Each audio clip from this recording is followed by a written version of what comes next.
Au sommaire de ce Weekly Tech, le sport automobile américain est contraint de prendre des mesures à cause d'un jeu vidéo. L'iPhone 14 et les Apple Watch sèment la pagaille partout dans le monde. Du côté des intelligences artificielles, c'est Google qui commence à travailler sur une IA musicale. Puis, on parlera aussi d'OpenAI qui vient d'annoncer une version payante de ChatGPT. Le Weekly, c'est parti.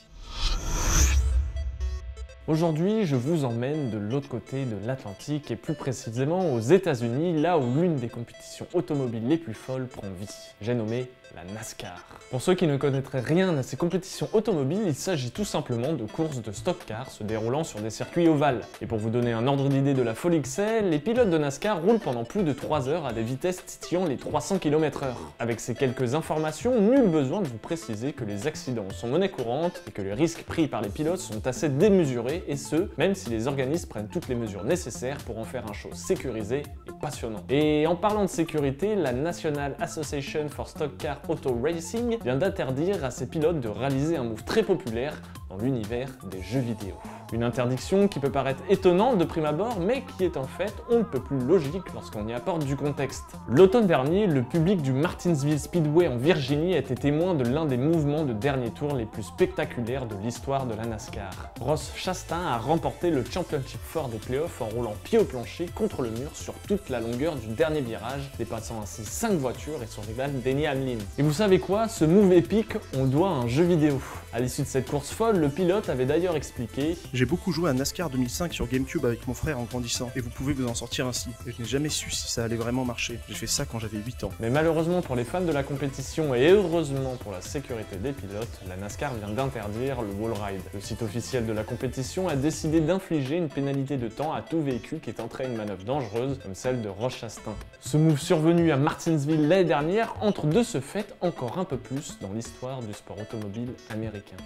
En septembre 2022, Apple levait le voile sur les très attendus iPhone 14. Et même si les nouveautés n'étaient pas aussi conséquentes que les années précédentes, la firme à la pomme a tout de même sorti le grand jeu, notamment vis-à-vis de la sécurité. Si vous êtes un fan de la société de Tim Cook, vous savez sans doute que la santé et tout ce qui gravite autour sont des préoccupations majeures pour Apple. Et ça, la société nous l'a prouvé l'année dernière en lançant la fonctionnalité Car Crash sur ses iPhones et ses Apple Watch. Comme son nom l'indique, Car Crash permet de détecter quand un utilisateur est victime d'un accident automobile et de prévenir les secours si l'utilisateur ne réagit pas à l'alarme qui s'active. Mais voilà, le problème de cette fonctionnalité, c'est que les situations dans lesquelles l'iPhone est susceptible d'être secoué dans tous les sens sont beaucoup plus nombreuses qu'il n'y paraît.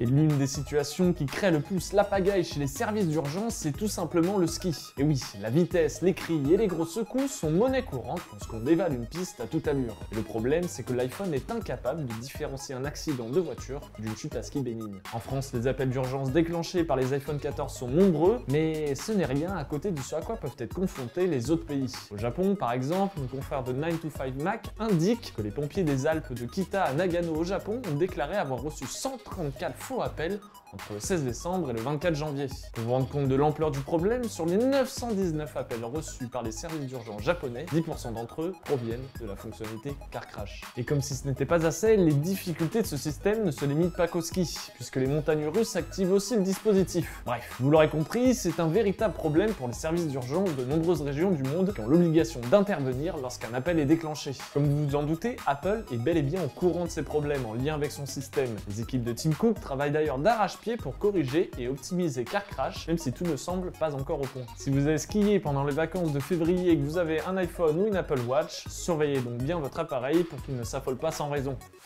2023 a démarré sur les chapeaux de roue pour l'intelligence artificielle. Entre le phénomène ChatGPT, les nombreuses IA génératrices d'images qui cartonnent sur TikTok et les géants de la tech qui commencent à entrer dans la danse, nous ne sommes pas prêts de voir la folie de l'IA s'atténuer.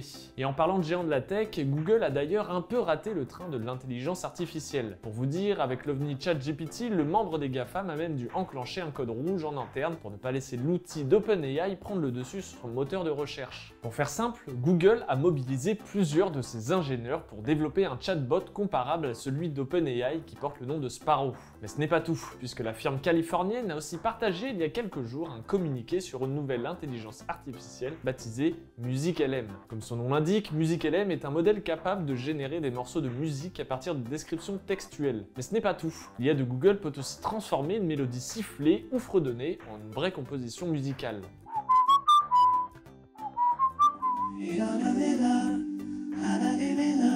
Alors je ne sais pas ce que vous en pensez, mais de notre côté, on trouve que le résultat est plutôt impressionnant. Que ce soit les extraits de 10 secondes, de 30 secondes ou même ceux de plusieurs minutes, il faut bien avouer que cette IA s'en sort plutôt bien. En plus de toutes ces fonctionnalités, Musical.ly est également capable de simuler une voix humaine, que ce soit au niveau du ton ou du son. Bon, ce n'est pas encore parfait, mais ça donne au moins un axe de progression sur lequel travailler. Pour ceux qui s'intéressent au monde de l'intelligence artificielle, vous savez sans doute que ce n'est pas le premier modèle de ce genre à voir le jour. Néanmoins, Musical.ly est la seule IA musicale à posséder une base de données aussi conséquente. Si ChatGPT est en train de rafler la mise du côté des chatbots, Musical.ly pourrait bien être la prochaine IA à faire parler d'elle. Google n'a pour le moment pas indiqué de date de sortie ou de lancement officiel pour son nouveau modèle, mais si le géant de la tech veut rivaliser avec OpenAI et les autres GAFAM, nous pourrions avoir des nouvelles de Sparrow ou de Musical.ly très prochainement. Et vous en pensez quoi de cette nouvelle IA musicale? Dites-le nous en commentaire.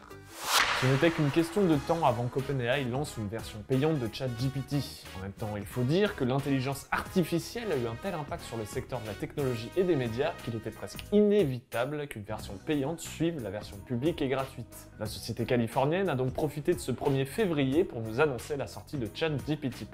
Cette nouvelle version est disponible au prix de 20 $ par mois et les abonnés du dit service auront le droit aux avantages suivants, à savoir un accès constant à ChatGPT même lorsque le service est surchargé, un meilleur temps de réponse et enfin un accès prioritaire aux nouvelles fonctionnalités et améliorations. Bon, comme souvent pour les lancements d'abonnements de la sorte, ChatGPT+ n'est pour le moment disponible qu'aux États-Unis. Les personnes intéressées peuvent d'ores et déjà s'inscrire sur une liste d'attente, une liste qui leur permettra donc d'avoir accès dans les prochaines semaines à cette nouvelle version. Même si ChatGPT+ est uniquement disponible du côté de l'oncle Sam, OpenAI espère étendre prochainement l'accès au service dans de nouvelles régions et pays. Pour ceux qui s'inquiètent déjà de ne plus pouvoir accéder au chatbot gratuitement, pas de panique. Le service actuel proposé par la société californienne sera maintenu. Pour vous dire, le lancement de ChatGPT+ permettra en fait d'obtenir des revenus qui permettront de faire perdurer la version gratuite du chatbot. Le lancement du service ChatGPT+ sera affiné à l'aide des commentaires de ses utilisateurs qui pourront partager leurs impressions comme c'est déjà le cas avec les réponses de ChatGPT dans sa version gratuite. La prochaine étape pour OpenAI consiste à lancer une interface de programmation d'application propre à ChatGPT qui permettra aux développeurs intéressés de l'intégrer à leur projet personnel ou professionnel. Les responsables d'OpenAI expliquent que ChatGPT+ est le premier des plans spéciaux à arriver sur la plateforme. Et dans son annonce officielle, la société ajoute qu'elle explore activement des options pour des plans et des packages de données plus abordables qui s'ajouteront à l'interface de programmation d'applications suspensionnée. Avec l'arrivée prochaine de GPT-4, ChatGPT devrait mettre la barre encore un peu plus haut dans les mois à venir, surtout lorsque l'on sait que Microsoft compte investir des milliards dans OpenAI. Le Weekly Tech, c'est déjà fini, rendez-vous la semaine prochaine.